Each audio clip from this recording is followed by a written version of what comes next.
Hi, my name is Zeke Johnston. I live here in Soldotna, Alaska, and I'm a full-time bladesmith.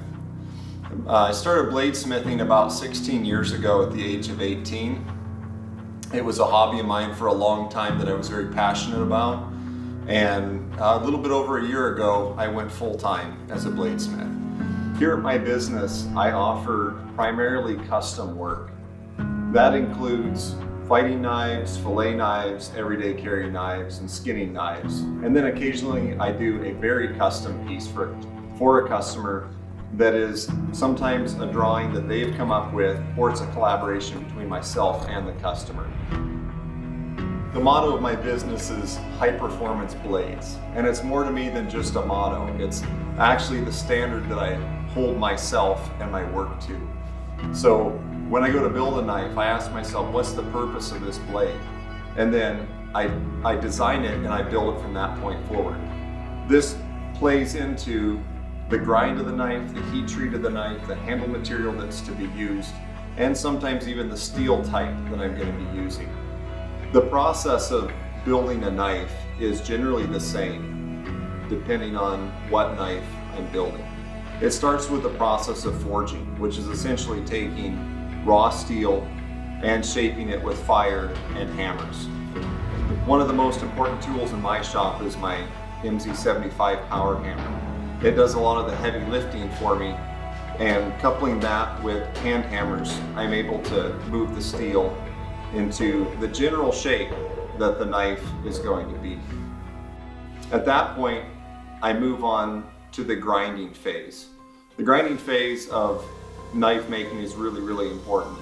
It's what establishes the near final shape of a blade and prepares me for heat treating. So this is where the knife is going to be straightened, lines are going to be established, plunge lines and bevels are going to begin to be ground into the blade and established, and the blade is essentially ready at this point for heat treat. Following the tempering of the blade, you move into finishing of the blade. So that's going to begin with your finish grinding.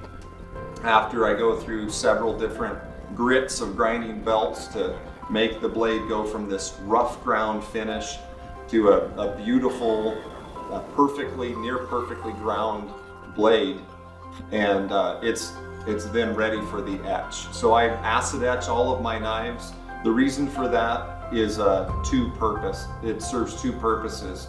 It shows me where the hardened edge of the blade is, and it's also aesthetically pleasing, in my opinion, and it adds a little bit of a rust resistance to the blade. And working with high carbon steel, that is an advantage. Following the tempering of the blade, you begin the handle making process. And now this varies a little bit depending on whether the knife is full tang, where it doesn't require a guard, or hidden tang, which requires a brass guard being fitted and soldered to the tang. I use a lot of different handle materials, but primarily I use a wide variety of high quality hardwoods that I do a liquid paraffin wax dip, and then I finish it with a surface hardener of the hardwood. This seals the knife handle against the elements, and it makes it really pleasing to look at as well. The final step in the blade making process is sharpening the knife. My knives I send out the door absolutely razor sharp. This is the interface between the end user and the material that they're going to be encountering. My knives are known for holding their edges for long periods of time, and also well known for their toughness. If you'd like to learn more about the work I'm doing and follow me, you can check out my website at Patriot Bladesmithing and Ironworks.com. You can also find me on Facebook and Instagram. I do my best to get back to messages so I can stay in touch. Thanks for watching.